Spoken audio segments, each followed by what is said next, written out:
Take me away from home. Show me all the places I've never known.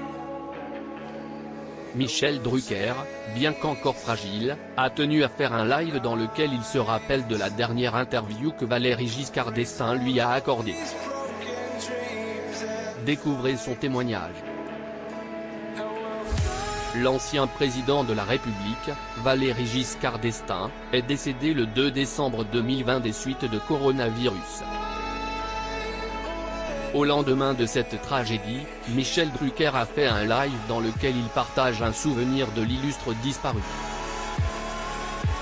Michel Drucker traverse une période difficile. La rentrée 2020 est loin de s'être déroulée comme l'avait prévu Michel Drucker. En effet, il a passé la plus grande partie de son temps à l'hôpital. Opéré il y a plusieurs semaines pour des problèmes au cœur, le célèbre présentateur de 78 ans a été contraint de mettre entre parenthèses tous ses projets professionnels directs, dans le but de se reposer. Le présentateur Michel Drucker. Photo, Getty Images. Le 1er décembre 2020, il a bien voulu donner de ses nouvelles en avouant avoir frôlé la catastrophe, en référence ici au fait que son cœur ait été momentanément arrêté pour être branché à une machine. L'opération aura duré en tout 8 heures. En pleine convalescence, il a tenu à réagir à la disparition de Valéry Giscard d'Estaing. Son intervention en direct le 3 décembre 2020, c'est lors d'un entretien téléphonique en live sur CNews dans l'heure des pros, qu'il s'est rappelé d'une édition de son émission Vivement Dimanche avec l'ancien chef d'État. Michel Drucker sur le plateau de Vivement Dimanche, le 5 novembre 2014. Photo, Getty Images. L'émission en question date d'il y a 4 ou 5 ans.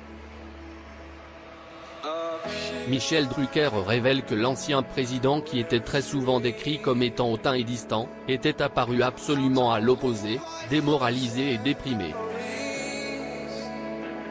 Il n'a jamais réussi à digérer sa défaite à la présidentielle de 1981 face à son remplaçant François Mitterrand.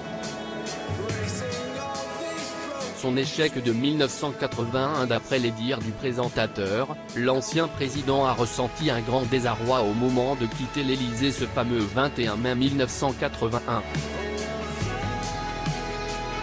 C'était encore plus grave qu'il a été sifflé, hué, et certaines personnes lui lançaient même des pierres. Portrait de Valéry Giscard d'Estaing. Photo, Getty Images. Il n'a jamais compris la raison pour laquelle il n'a pas été réélu, et a plongé dans une grande dépression durant un bon moment. Laura Smet honore la mémoire de Valéry Giscard d'Estaing. Valéry Giscard d'Estaing, de regrettée mémoire, a eu droit à d'innombrables hommages venant de tous les horizons. Des proches aux personnalités politiques, en passant par les célébrités, nombreux sont ceux qui ont salué sa mémoire. Laura Smet, dont le papa Johnny Hallyday était très proche de l'ancien président, lui a également rendu hommage en postant une photo du taulier. Zoom sur cette information.